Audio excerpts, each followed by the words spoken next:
स्वच्छता कर्मी का। ये तो था स्वच्छता कर्मी का। अब बेसिकली आते हैं डेटा कलेक्शन, जो कि मोबाइल ऐप के माध्यम से होता है, उसके बारे में चलिए सीखते हैं। तो अभी तक जो हमने सीखा वो था वेब वर्जन में ब्लॉग और डिस्ट्रिक्ट आईडी के लिए। आगे हम अभी सीखेंगे कि किस तरीके से मोबाइल ऐप के अंदर किस तरीके से डेटा कलेक्ट करते हैं और किन किन तरह का डेटा हम अपने ऐप के अंदर अभी ले रहे हैं। तो ये तो सबसे पहला तो मैं दिखाया हूँ यहाँ पर कि आपको ये ऐप स्वच्छता मित्र ऐप प्ले स्टोर पे अवेलेबल है, वहां से जा करके आप डाउनलोड कर सकते हैं। तो सबसे पहला है कि ये आप जैसे इंस्टॉल करेंगे अपने फ़ोन के अंदर, कुछ इस तरीके से आपको दिखेगा। इंस्टॉल करने के बाद जैसे ही आप यहाँ पे जाएँगे, तो आपको एक तो पहला यहाँ पे यूज़र नेम और पासवर्ड डालना है। देन जैसे ही आप यूज़र नेम एंड पासवर्ड डालेंगे, लॉगिन बटन पे जैसे क्लिक करेंगे, तो देन आपका लॉगिन होकर के कुछ इस तरीके से दिखेगा।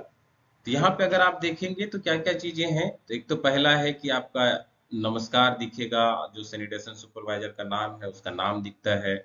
उसके बाद फिर डेली वेस्ट डेटा कलेक्शन। तो ये डेली वेस्ट डेटा कलेक्शन वो फॉर्म है, जो कि जब भी ग्राम पंचायतों में कचरे का उठाव होगा, उठाव होने के बाद जब डब्ल्यूपीयू पे आएगा, तो वहाँ पे सेकेंडरी सेग्रीगेशन के बाद इस फॉर्म को भरेंगे। उसके बाद फिर है ये हाउस होल्ड का डेटा, तो उस ग्राम पंचायत में जितने भी हाउस होल्ड हैं सभी को मैप करना है, उसके बारे में भी मैं सिखाऊंगा। उसके बाद यहाँ पे दिख रहे होंगे कचरा स्थल का है, तो ये फॉर्म इसलिए है कि जहाँ पे भी कचरा स्थल दिखता है, जो कि कई दिनों से कई वर्षों से वहाँ पर लोग फेंक रहे हैं, तो उसको आइडेंटिफाई करके उसका फोटो खींचना है, उसके बारे में भी मैं बताऊंगा और फिर कैसे क्लोज करते हैं उसके बारे में भी बात करेंगे। उसके बाद है फिर ये इनकम वाला डेटा, आय का डेटा। तो इसमें बेसिकली डब्ल्यूपीयू से जो रेवेन्यू जनरेट होता है, उस कंडीशन में इस फॉर्म को भरते हैं, तो उसके बारे में भी मैं सिखाऊंगा। और ये अंत में यूजर फी का फॉर्म है, WIMC सर्वे का। तो इसके बारे में ऑलरेडी आप लोग अवगत हैं कि क्या है यह फॉर्म, फिर भी मैं सारे ही फॉर्म के बारे में बताऊंगा। साथ साथ यहाँ पे आप नीचे कुछ देख पा रहे होंगे कि एक होम बटन है और एक ये लैंग्वेज चेंज करने का ऑप्शन है और एक मोबाइल पिन का भी ऑप्शन है। तो फिलहाल अभी जो ये जो देख पा रहे होंगे वर्जन जो है 5.0.3, तो इसमें फिलहाल अभी ये इस मोबाइल पिन का इस्तेमाल नहीं करेंगे, क्योंकि इसमें कुछ बग रह गया है। इस मोबाइल पिन अगर आप लॉगिन करते हैं तो आपका पूरा स्क्रीन वाइट हो जाएगा, तो इसका अभी इस्तेमाल नहीं करेंगे, इसके बारे में अभी मैं बात भी नहीं करूंगा। तो आगे बढ़ते हैं, मैं आपको दिखाता हूँ। यहाँ पे एक और रह गया था, लॉग आउट बटन का ऑप्शन भी है। आगे बढ़ते हैं, तो सबसे पहले आते हैं, इसमें एक और फीचर्स था, सॉरी मैं स्किप कर गया था। यहाँ पे आपको पासवर्ड चेंज करने का भी ऑप्शन है, तो यहाँ पे आप ओल्ड पासवर्ड डालेंगे और जो भी न्यू पासवर्ड डालेंगे यहाँ पे डालेंगे, उसके बाद वही पासवर्ड को कंफर्म पासवर्ड, देन सबमिट करने से वो पासवर्ड चेंज हो जाता है। और जैसा मैंने बताया लैंग्वेज का ऑप्शन है, ये दो लैंग्वेज में अवेलेबल है, हिंदी में है और इंग्लिश में भी है। आगे बढ़ते हैं, तो सबसे पहले मैं आपको दिखाता हूँ डेली वेस्ट डेटा का। तो आप जैसे उस पर क्लिक करेंगे डेली वेस्ट डेटा पर, तो जो ऑलरेडी जहाँ पे भी अगर एंट्री डेटा किया होगा, तो यहाँ पे उस डेटा का एडिट का ऑप्शन है।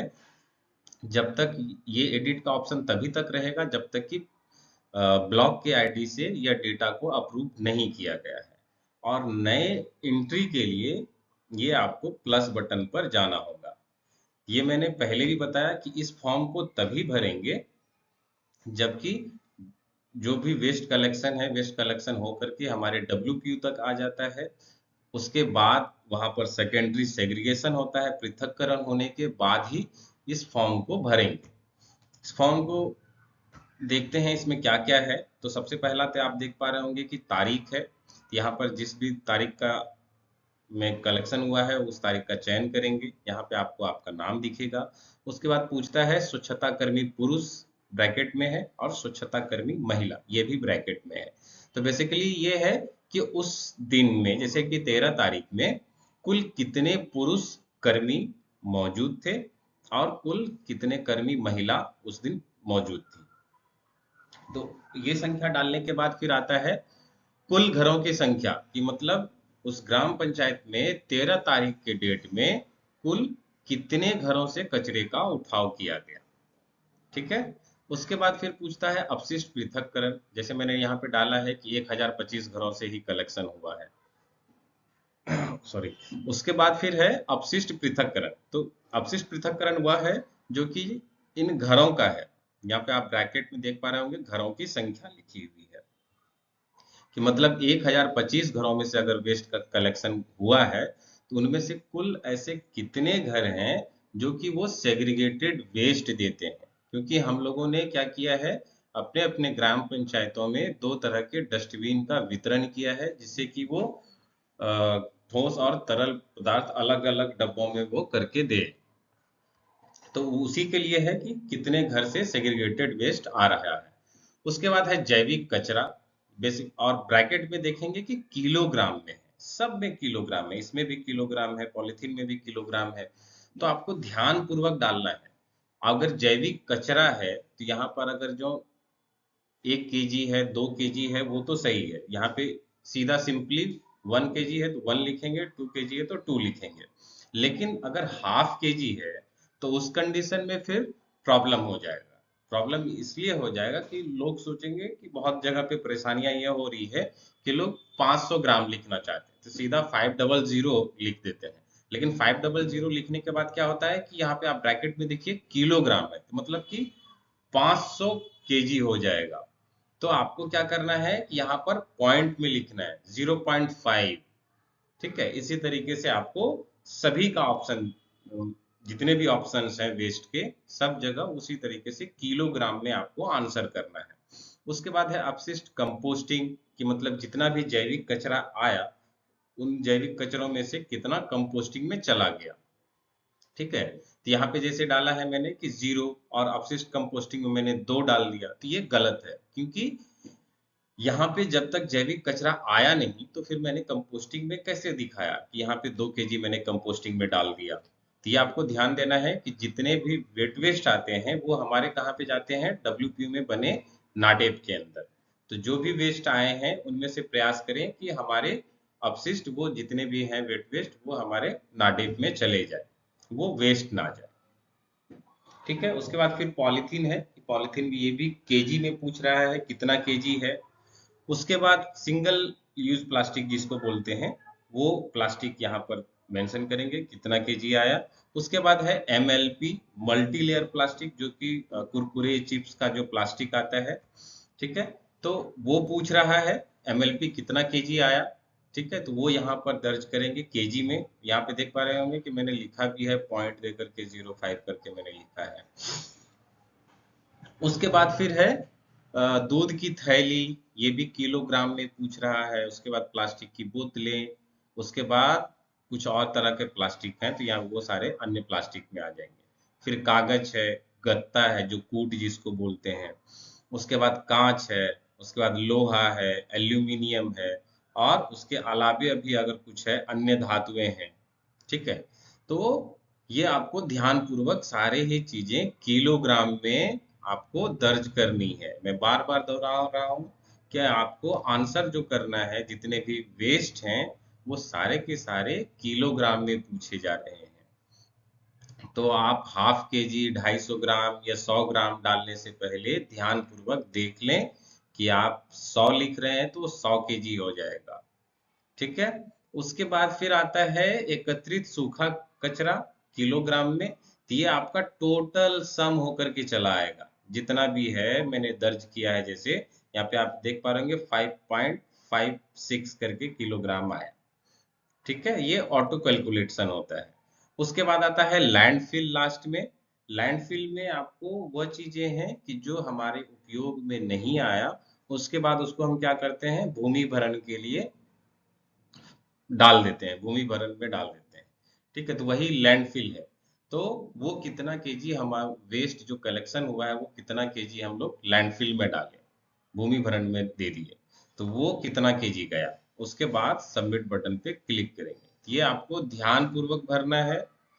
केजी में पूछा जा रहा है, मैं बार बार दोहरा रहा हूँ, ये केजी में पूछता है, तो आपको ध्यानपूर्वक मेंशन करना है और जितना हो सके उतना एक्यूरेट डेटा डालें, तो उतना ही ज़्यादा सही आपके डब्ल्यूपीयू पे भी उसी तरीके से वेस्ट दिखेगा भी और आपके डेटा भी बताएगा। उसके बाद ये इनकम वाला फॉर्म है। इस फॉर्म को तभी आप भरेंगे जबकि डब्ल्यूपीयू से किसी भी तरह का रेवेन्यू जनरेट होता है। तो डब्ल्यूपीयू से दो तरह के रेवेन्यू जनरेट होते हैं। पहला होता है खाद बेचने से, दूसरा होता है रिसाइक्लेबल वेस्ट बेचने से। ये दो तरह के, जब भी आपके डब्ल्यूपीयू से बिक्री करते हैं आप खाद की या फिर रिसाइक्लेबल वेस्ट का, प्लास्टिक का, गत्ते का, किसी भी चीज का, तो उस कंडीशन में तब इस फॉर्म को भरेंगे। तो उसके लिए आपको वैसे ही आय वाले फॉर्म पे क्लिक करना है। ये वाला लोगो आपको दिखेगा, इस पे आप जैसे क्लिक करेंगे तो ये पेज ओपन होकर के आएगा और यहाँ पे आपको प्लस का बटन दिखेगा। इस पे आप जैसे ही जाएंगे तो आपको वो फॉर्म ओपन होकर के दिखेगा। तो यहाँ पे आपको क्या करना है कि जिस तारीख में बेचा गया है वो तारीख का चयन करेंगे। उसके बाद डब्ल्यूपीयू का नाम यहाँ पे सेलेक्ट करेंगे। उसके बाद है उत्पादित खाद किलोग्राम में, कि मतलब अभी तक कुल कितना खाद बन करके आपके डब्ल्यूपीयू पे रखा हुआ है। उसके बाद है खाद बिक्री, और ब्रैकेट में किलोग्राम में पूछा जा रहा है। उसके बाद कितना केजी आज के तारीख में, जो भी आपने यहाँ पे डेट सेलेक्ट किया है, अगर आपने खाद बेचा है तो यहाँ पे कितना केजी बेचे वो लिखिए। और बिक्री से आया, ब्रैकेट में खाद है कि जो भी आपने खाद बेचा उससे कितना अमाउंट आया, वो अमाउंट यहाँ पर लिखेंगे।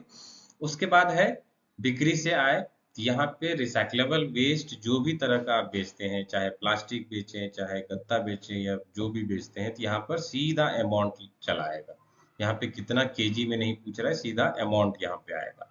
देन यहाँ पे सबमिट करेंगे तो वो डेटा हमारा ब्लॉक के आईडी पे चला आएगा। ठीक है, आगे बढ़ते हैं।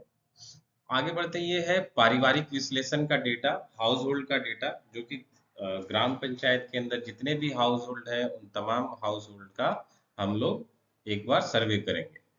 तो इसके लिए इस फॉर्म में आपको उसी तरीके से अगर आप जाएंगे तो आप अगर एंट्री करते हैं तो आपको एडिट का ऑप्शन भी यहाँ पर है, जब तक कि ब्लॉक उसको अप्रूव नहीं कर देता। ब्लॉक जैसे ही अप्रूव करेगा तो ये डेटा दिखना बंद हो जाएगा। तो नए एंट्री के लिए आपको इस प्लस बटन पे जाना पड़ेगा। इस पे आप जैसे ही जाएंगे तो ये फॉर्म ओपन होकर के चला आएगा। ये सारे ही फॉर्म को मैं आपको दिखा देता हूँ। एक तो सबसे पहला है कि जिस तारीख में आप कर रहे हैं वो डेट सेलेक्ट करेंगे, आपका नाम दिखेगा कर्मी सॉरी सैनिटेशन सुपरवाइजर का। उसके बाद ग्राम पंचायत का चयन करेंगे। उसके बाद स्वच्छता घर का चयन, और जिस वार्ड में कर रहे हैं उस वार्ड का चयन करेंगे। और ये गांव का नाम और गृह संख्या ये ऑटोमेटिकली आ जाएगा। उसके बाद फिर पूछता है घर का स्वामित्व, जिस घर में आप गए हैं मैपिंग के लिए, तो उनका खुद का घर है या किराए पर है, उसका चयन करेंगे। उसके बाद पूछता है घर के मुखिया का नाम, यहाँ पे घर के मुखिया का नाम लिखेंगे। उसके बाद है परिवार में कुल सदस्यों की संख्या। तो परिवार में कुल सदस्यों की संख्या जितने भी हैं, चाहे मेल हो फीमेल हो, सबको यहाँ पर लिखेंगे संख्या में, 5 है 10 है जो भी है। उसके बाद फिर पूछता है कि 5 वर्ष से कम आयु के बच्चों की संख्या, कि मतलब जो भी आपने यहाँ पे लिखा है उनमें से जितने भी 5 वर्ष से कम आयु वाले हैं उनका यहाँ पे संख्या लिखेंगे। उसके बाद है कुल उत्पन्न अपशिष्ट की मात्रा। अब ब्रैकेट में है किलोग्राम और स्लैश करके दिन है, कि मतलब एक दिन में उनके घर से कुल कितना कचरा उत्पन्न होता है, चाहे सूखा हो या चाहे गीला हो, वो मिला करके यहाँ पर लिखना है कि कितना केजी वो एक दिन में कचरा जनरेट करता है। उसके बाद फिर पूछता है अलगाव के प्रकार, कि जो भी वो कचरा उसके घर में उत्पन्न होता है क्या वो अलग अलग करके रखते हैं। तो यहाँ पे कुछ ऑप्शंस हैं कि पूरी तरीके से रखते हैं, आंशिक रूप मतलब कभी कभार रखते हैं, या फिर बिल्कुल नहीं रखते। तो ये ऑप्शन आपको चयन करना है। फिर उसके बाद है क्या आप अभी होम कंपोस्टिंग कर रहे हैं, कि मतलब जो उसके घर से वेट वेस्ट निकलता है उस वेट वेस्ट को वो खाद गड्ढे बना करके खाद का निर्माण कर रहे हैं, या ड्रम कंपोस्टिंग कर रहे हैं, या किसी भी तरीके से वो क्या कंपोस्टिंग कर रहे हैं, खाद बना रहे हैं अपने घर में क्या। तो वो हाँ और ना का ऑप्शन है। उसके बाद फिर पूछता है क्या आप भविष्य में होम कंपोस्टिंग करने के इच्छुक हैं, ये भी हाँ और ना का है। उसके बाद है क्या आपके पास पशुधन है, यहाँ पर बेसिकली हम लोग बड़े जानवरों को लेते हैं, बकरी मुर्गी ये सबको नहीं लेंगे। जो भी बड़े जानवर हैं, गाय भैंस बैल, ये सारे जब बड़े जानवरों को हम यहाँ पर लेंगे। अगर उनके यहाँ है तो यहाँ पे आप जैसे क्लिक करेंगे तो संख्या डालने का ऑप्शन आ जाएगा कि कितने संख्या में है। उसके बाद फिर है क्या आपके घर में शौचालय है, तो यहाँ पे हाँ और ना का ऑप्शन है। जैसे हाँ करेंगे तो ये ड्रॉप डाउन का ऑप्शन दिखेगा। इस ड्रॉप डाउन के अंदर आपको वो सारे ही शौचालय दिखेंगे जितने प्रकार के शौचालय होते हैं, कि एकल गड्ढे वाले या दो गड्ढे वाले या सेप्टिक टैंक वाले, या सेप्टिक टैंक के साथ सोख्ता भी होता है कि नाली में उसका पानी नहीं बह रहा है, उसने सोख्ता बना रखा है, तो वो टाइप का शौचालय है। उसके बाद है कि क्या आप दूसर जल, मतलब जो गंदला जल जो निकल रहा है उसके घर से, उसका प्रबंधन कर रहे हैं या नहीं कर रहे हैं। अगर कहते हैं हाँ, तो इसमें एक आपको ऑप्शन दिखेगा कि वो किस तरीके से कर रहे हैं, कि उसका कच्ची नालियों में जा रहा है या ऐसे ही बह रहा है, वो अपने घर में व्यक्तिगत सोख्ता गड्ढा का निर्माण कराए हैं, वो ऑप्शन आपको यहाँ पर दिखेगा। तो जिस अकॉर्डिंग जैसा होगा उस परिवार का कंडीशन, उस अकॉर्डिंग यहाँ पर आप चयन करेंगे उसके घर से दूसरा जल जो निकल रहा है वो कहाँ जा रहा है। उसके बाद है क्या आप भविष्य में किचन गार्डन करने के इच्छुक हैं, यहाँ पे हाँ या ना का ऑप्शन है। उसके बाद क्या आप भविष्य में व्यक्तिगत सोख्ता गड्ढा बनाने का इच्छुक हैं, यहाँ पे हाँ और ना का ऑप्शन है।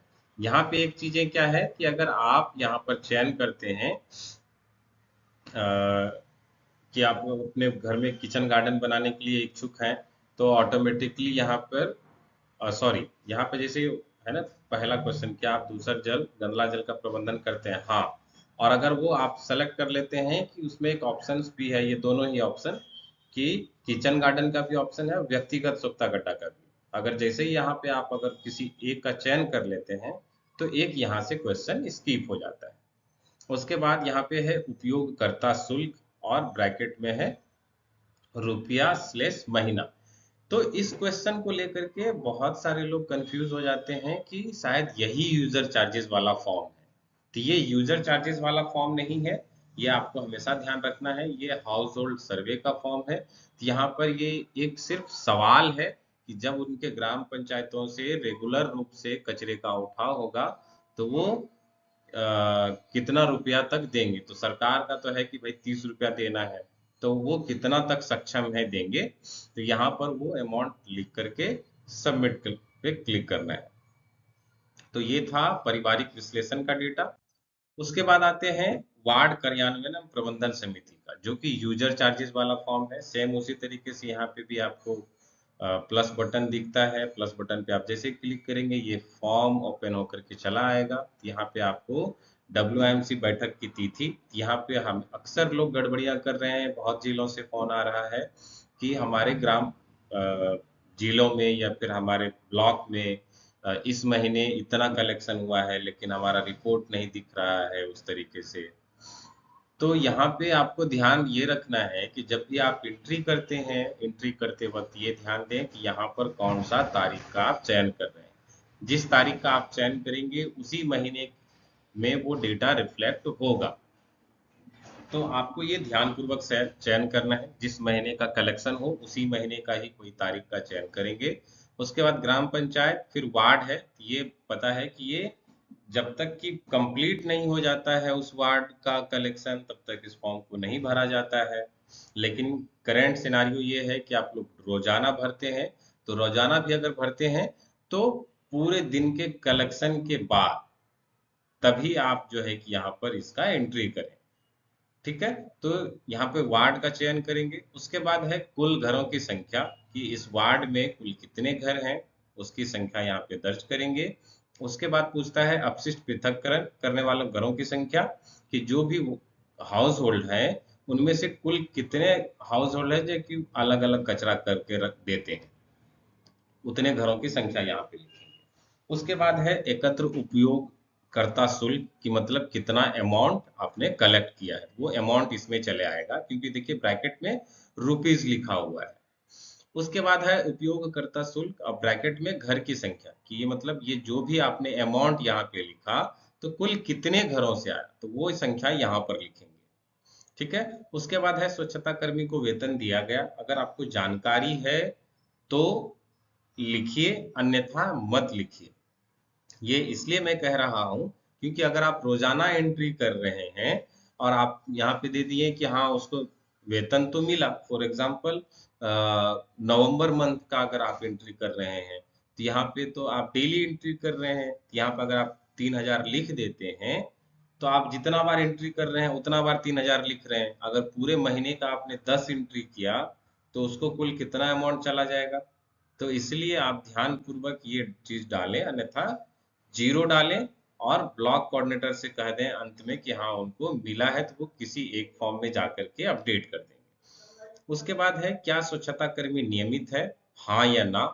तो इसमें बहुत सारे लोग कंफ्यूज हो जाते हैं। ये नियमित का मतलब यह है कि क्या वो स्वच्छता कर्मी उस वार्ड में रोजाना कलेक्शन के लिए जाता है या नहीं जाता है।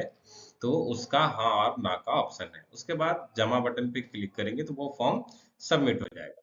उसके बाद आते हैं क्रॉनिक स्पॉट पे। क्रॉनिक स्पॉट ये चीज है कि आपको जहां कहीं पे भी अपने ग्राम पंचायतों में कूड़े का भंडार दिखता है या फिर कहीं पे जल जमाव दिखता है, किसी भी तरह का क्रॉनिक स्पॉट हो, तो उस कंडीशन में इस फॉर्म को भरते हैं। तो इसको भरने के लिए अगर आप देखेंगे तो यहाँ पर आपको कुछ मैंने टेस्टिंग के लिए मैंने डाला था, और आपसे हम्बली रिक्वेस्ट है कोई भी टेस्ट नहीं करेंगे। ये रियल डेटा हमारा रिफ्लेक्ट होता है डैशबोर्ड में, तो कोई भी टेस्टिंग डेटा नहीं डालेंगे, जो रियल डेटा होगा वही डालेंगे। ठीक है। तो यहाँ पर अगर आप देखेंगे तो सबसे पहला है कि ऐड न्यू का बटन है। यहाँ पर प्लस पे आप जैसे ही जाएंगे तो वो फॉर्म ओपन होकर के चला आएगा। और फॉर्म पे आप जैसे ही जाएंगे तो यहाँ पे आप जैसे क्लिक करेंगे तो आपको कैमरा का ऑप्शन आ जाएगा। कैमरा पे चयन करने के बाद वहाँ का फोटो खींचिए। उसके बाद कचरे स्थल का नाम लिखिए कि कौन सा जगह है, वार्ड नंबर फलाना, फलाने घर के बगल में। ठीक है। तो और ग्राम पंचायत का नाम अंत में लिख दीजिए। और उसके बाद यहाँ पे देखिए ओपन बटन है, कि मतलब ये केस आपने एक ओपन किया। तो आप जैसे ही सबमिट करेंगे तो ये इसका लिस्ट होकर के चला आएगा। ठीक है। ये लिस्ट होकर के चला आता है।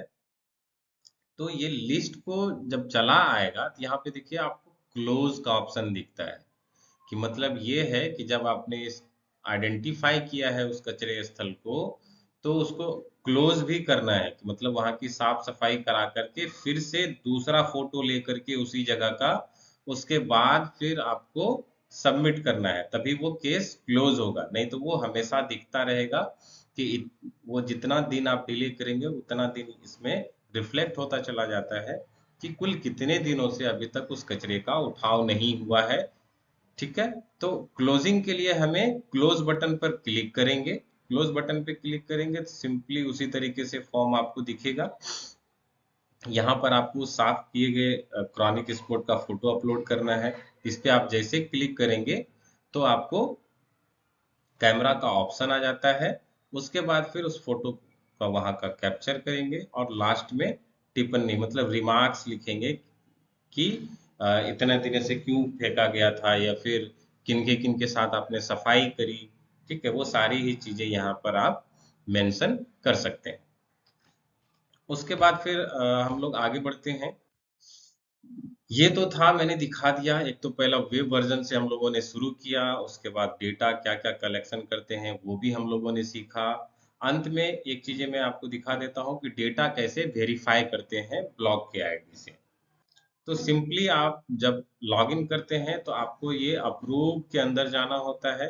अप्रूव में आप जैसे ही जाएंगे तो जो भी तरह का डेटा कलेक्शन हम लोग कर रहे हैं वो यहाँ पर आपको दिखेगा। और साथ साथ ये भी दिखेगा कि कितना डेटा अभी तक अप्रूव हुआ है और कितना डेटा अभी तक अप्रूव नहीं किया गया है। जितने भी प्रखंड समन्वयक हैं वो अप्रूव करने से पहले ध्यानपूर्वक डेटा का जांच कर लें, उसके बाद ही उस डेटा को अप्रूव करें। तो अगर आप अप्रूव के लिए फॉर एग्जांपल मैं दिखाता हूँ डेली वेस्ट का ही डेटा। इस पे अगर आप जैसे ही जाएंगे तो यहाँ पे आपको एक ऑप्शन दिखेगा, ये वाला। ये इस पे आप जैसे क्लिक करेंगे तो पूरा का पूरा ये जो रॉ दिख रहा है ना, ये पूरा का पूरा सेलेक्ट हो जाएगा। ये चेकबॉक्स है। आप चाहें तो सिंगल सिंगल करके भी आप अप्रूव कर सकते हैं, अन्यथा ये रेडियो बटन से भी आप इस्तेमाल करके उस डेटा को अप्रूव कर सकते हैं। अगर मान के चलिए आप सेलेक्ट ऑल करते हैं, ठीक है, तो यहाँ पे आप जैसे क्लिक करेंगे तो ये देख पा रहे होंगे पूरा का पूरा सिलेक्शन हो गया, पूरा का पूरा ये सेलेक्ट हो गया, और साथ साथ ये ऑप्शन भी हमें दिखने लगा कि अप्रूव इन बल्क और डिलीट इन बल्क। तो ये हमेशा ध्यान रखना है कि डिलीट हमें किसी भी डेटा को नहीं करना है, आप एडिट करके उसको करेक्ट कर सकते हैं। और आगे बढ़ते हैं डेटा अप्रूव को लेकर के, तो एक साथ आप सेलेक्ट करके bulk in sorry approved in bulk पे आप जैसे क्लिक करेंगे तो आपको एक पॉपअप ओपन होगा, एक बार पूछेगा कि आर यू श्योर, कि आप एक साथ कंफर्म करना चाहते हैं। तो आप जैसे ही यस पे क्लिक करेंगे तो वो डेटा अप्रूव हो जाएगा। ठीक है, तो इस तरीके से था, बाकी उसी तरीके से आप देख सकते हैं अंत में आपको एक आईटी सॉरी ये स्टेट का आईडी है, यहाँ पे रिपोर्ट जनरेट होता है डैशबोर्ड के अंदर, जहाँ की कवरेज, ऑपरेशनल्स के डेटा, फाइनेंशियल, एचआर और इंफ्रास्ट्रक्चर, ये सारी चीजें दिखती है। तो आशा है कि आप लोगों ने इस वीडियो से बहुत कुछ सीखा होगा। ठीक है, और अगर आपको कहीं पे भी परेशानी हो तो आप फिर से दोबारा इस वीडियो को देखें, और जितने भी ब्लॉक कोऑर्डिनेटर हैं या जिला समन्वयक हैं, सभी से आग्रह है कि ये वीडियो पूरी तरीके से देखें और उसको फॉलो करें। और अगर कुछ नया अपडेट्स आता है तो मैं फिर से आपको नए वीडियो के साथ आप लोगों को मिलूंगा। Thank you.